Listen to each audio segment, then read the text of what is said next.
Boa tarde, a paz do Senhor. Quem vos fala aqui é a missionária Nadir Albano. Hoje é dia 11 de maio de 2026. Estamos começando mais um momento de João 3:30, que ele cresça, que eu diminua. Como de costume, vamos estar orando e logo em seguida vamos estar passando para a preciosa palavra do Senhor. Amém? Meu Deus, meu Pai, em nome de Jesus, nessa hora, na sua santa presença, pedindo perdão pelas minhas falhas, pelos meus pecados, que são em número. Meu Deus, eu apresento o meu lar, a família, o ministério, chamado, tudo tem confiado na minha pessoa. Apresenta a minha vida desse irmão, dessa irmã que vai estar do outro lado ouvindo a ministração dessa palavra. Se eu possa estar alcançando, guardando, livrando, libertando, cortando o laço, quebrando o acre, desfazendo toda a obra das trevas, é que eu te peço, meu Deus, nessa hora, em nome do Pai, do Filho e do Espírito Santo de Deus. Amém, Jesus? Amém? A palavra do Senhor está hoje no Salmo 78, tá bom? É mais um salmo também da família de Asaf, tá? Que diz assim: poema da família de Asaf. Povo meu, escute o meu ensino, inclina os ouvidos para o que eu tenho a dizer. Em parábolas abrirei a minha boca, proferirei enigmas do passado. O que ouvimos e aprendemos, o que nossos pais nos contaram. Não os esconderemos dos nossos filhos. Ele diz assim: cantaremos à próxima geração os louvores feitos do Senhor, o seu poder e as maravilhas que fez. Ele decretou estatutos para Jacó, e em Israel estabeleceu a lei e ordenou aos nossos antepassados que os ensinasse aos seus filhos, né? Eita, meu Deus e meu Pai, em nome de Jesus, Senhor, essa santa e preciosa palavra no momento de João 3:30, que o missionário Nadir Albano desapareça, e que Deus Pai, Deus Filho, Deus Espírito Santo de Deus apareça, porque o objetivo, Senhor, desse canal é simplesmente pregar a tua palavra pura e genuína como é, para que teu nome venha a ser glorificado, para que teu nome venha a ser exaltado. Meu Deus, nunca foi sobre mim, é sobre ti. Que eu diminua, que Deus Pai, Deus Filho, Deus Espírito Santo de Deus apareça, que Jesus seja engrandecido. Oh Deus, que a tua presença seja manifesta através da tua palavra viva, que é o seu próprio Filho Jesus. Abalachuri canta. Em nome do Pai, do Filho e do Espírito Santo de Deus. Amém?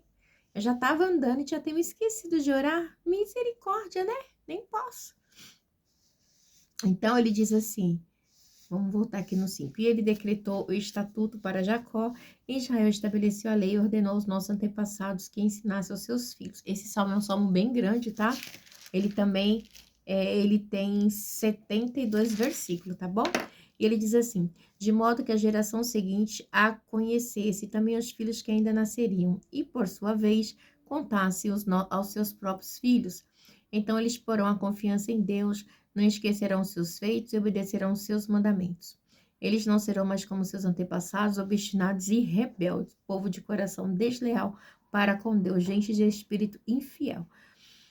Então, a gente sabe que o povo de Israel era um povo bem assim, infiel, né? Um povo de conduta assim, desleal à aliança, né? Que foi dada por Deus. Eles eram, infelizmente, desleal mesmo, tá?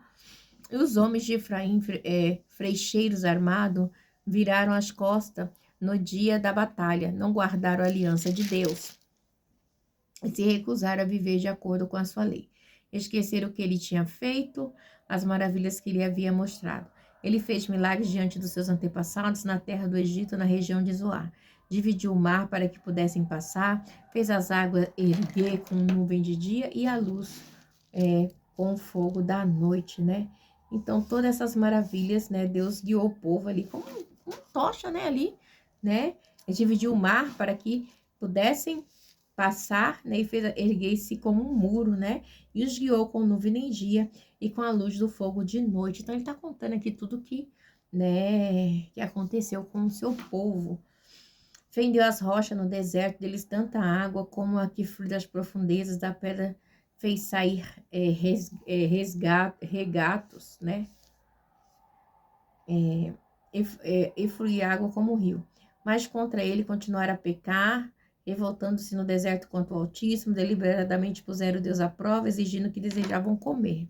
Então, o povo de Israel, eles tinham o mesmo modo operante. No entanto, essa desobediência deles foram até na época de juízo. Olha, esse no dia de hoje pode-se dizer, né? Deliberadamente puseram Deus à prova, exigindo o que desejavam comer, né? Igreja, como assim? Tem gente que fala, Senhora, determina, isso é maligno, né? Isso não é de Deus. Dividiram, duvidaram de Deus, dizendo, poderá Deus preparar uma mesa no deserto? Sabemos que quando ele feriu a rocha, a água brotou, jorrou em torrentes, mas conseguirá também dar-nos de comer? Poderá suprir de carne o seu povo? O povo ainda tinha, assim, um povo obstinado, tá? De verdade, assim. Eles tinham uma rebeldia, assim, que passou a ser uma moda, uma maneira deles viverem, sabe? Uma rebeldia deles que pode-se dizer assim, que era a maneira deles, o mesmo modo operante deles viverem. Eles agiam assim, tá? E achavam que a vida era assim, da maneira que eles achavam, tá? Então, eles passaram a ter esse comportamento, né? De vida, assim, totalmente contrária ao que Deus havia dito e decretado a eles, tá bom? E aí continua. O Senhor os ouviu, enfureceu-se com fogo e atacou Jacó, e a sua ira levantou-se contra Israel. Então, Deus ataca ali o povo, Deus fica furioso. É esse povo, aí você lembra das carnes. Pois eles não creram em Deus, nem confiaram no seu poder salvador.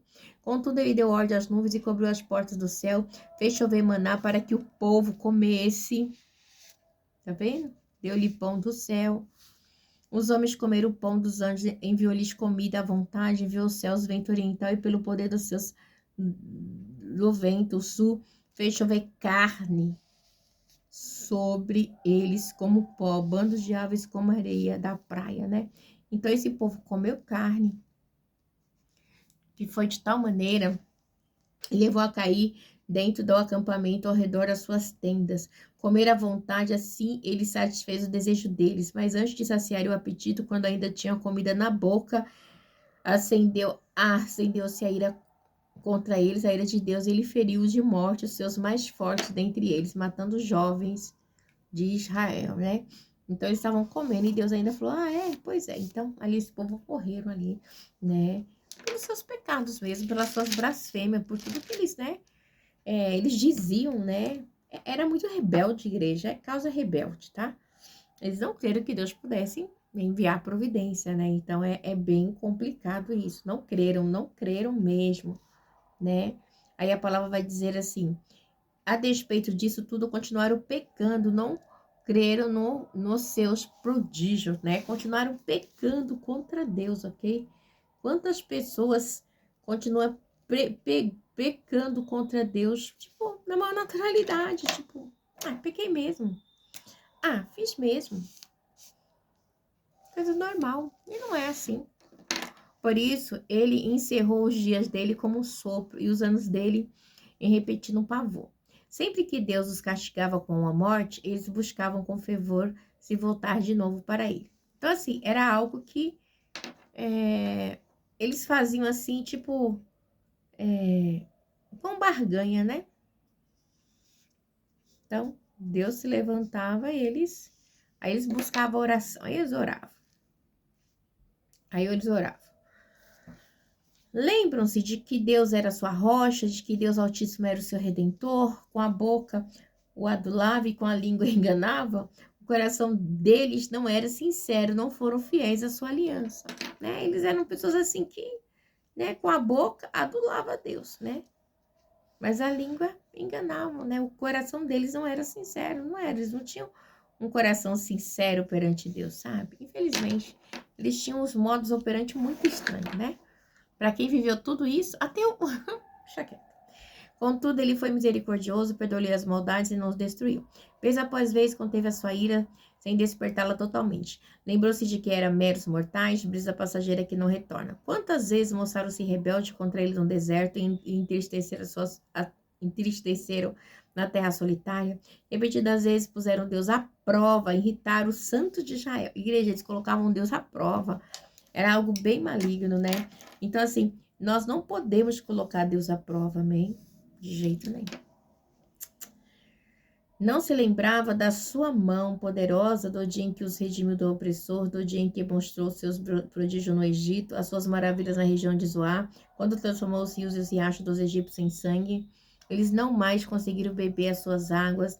O enviou em chamas de mosca que os devoraram, rãs que os devastaram, quando entregou as suas plantações às lavas, a produção da terra nos gafanhotos, e destruiu as suas vinhas com a saraiva e as suas figueiras bravas com a geada. Quando entregou o gado deles ao granizo e seus rebanhos aos raios. Quando os atingiu com a sua ira ardente, com furor, indignação e hostilidade. Com muitos anjos destruidores. Aqui, ó. São muitos anjos destruidores. Abriu caminho para a sua ira, não os poupou da morte, mas os entregou à peste. Matou todos os primogênitos do Egito, as primícias de vigor varonil nas tendas de Cã, mas tirou seu povo como ovelha e os conduziu como rebanho pelo deserto. Ele os guiou em segurança e não tiveram medo, e os seus inimigos afundaram-se no mar. Então, eles viram tudo isso, igreja, tudo isso. Você tá entendendo? Então, não é um povo que não teve experiência com Deus, é um povo que teve experiência com Deus, tá? Então, assim, mas eles tinham um modo de vida terrível. Assim os trouxe à fronteira da sua terra santa, aos montes em que sua mão direita conquistou. Então, assim, o levita aqui, o adorador ali de Asaf, está contando, assim, toda a narrativa, né? Como Estevão também contou ali, antes da sua morte ali, antes de ser apedrejado também. Expulsou as nações que lá estavam, distribuiu as terras para herança e deu as suas tendas às tribos de Israel para que nelas habitassem. Mas eles puseram Deus à prova e foram rebeldes contra o Altíssimo. Vivia botando Deus à prova, entendeu? Não obedeceram os seus testemunhos. Foram desleais e infiéis com os seus antepassados, como os seus antepassados. Confiáveis como um arco defeituoso. Eles o irritaram com os altares idólatras, com seus ídolos e provocaram ciúmes. Sabendo, Deus enfureceu-se e rejeitou totalmente Israel. Abandonou o tabernáculo de Siló, a tenda onde habitava entre os homens, entregou o símbolo do seu poder ao cativeiro e o seu esplendor nas mãos do adversário. Deixou que seu povo fosse morto à espada, pois enfureceu-se com a sua herança. O fogo consumiu seus jovens. O fogo consumiu os seus jovens, tá bom? Eles irritaram com altares idólatras o ciúme. E as suas moças não tiveram canções de núpcia. Os sacerdotes foram mortos à espada. As viúvas já nem podiam chorar. Então o Senhor despertou como queria um sono, como um guerreiro despertado do domínio do vinho. Fez retroceder a golpe os seus adversários. E os entregou à permanente humilhação. Também rejeitou as tendas de José. E não escolheu a tribo de Efraim. Ao contrário, escolheu a tribo de Judá, que é onde Jesus veio, tá bom? A gente sabe que quando fala de Efraim, tá falando de José, tá? Efraim é José aqui, Efraim e Manassés. E o monte Sião, a qual amou. Construiu seu santuário como as alturas, como a terra afirmou para sempre. Escolheu seu servo Davi e o tirou do aprisco das ovelhas. Então, Davi, Deus o escolheu aqui, ó, seu servo Davi, o tirou do aprisco das ovelhas. Do pastoreio de ovelhas para ser pastor de Jacó, seu povo. Olha que coisa linda. De Israel, sua herança. Alabalashuri canta. De coração íntegro, Davi os pastoreou com mãos experientes, os conduziu. Então é muito forte, né? Maneira que Deus fala de Davi, né? Então, igreja, mas a gente vê o que Deus fez com esse povo, essa história. Foi um resumo, né? É um resumo aqui do que eles passaram, que o povo de Israel passou, né? Esse salmo aqui é muito lindo mesmo, é um salmo grande, mas é um salmo que resume, né? Resume ali a história do povo de Israel, tá bom? Resume a história, tá bom? Mas é lindo. De Israel. Até aqui. É isso, igreja. Que Deus abençoe vocês. Que vocês venham ter uma segunda-feira abençoada. Em nome de Jesus, eu tô tão feliz. Que eu consegui fazer a live, igreja. Vocês não têm noção a luta que é pra me fazer. Mas quando eu faço, eu fico tão grata a Deus. Porque não é pra mim, é pro Senhor. Amém? Deus abençoe. Ficar na paz do Senhor e uma boa tarde.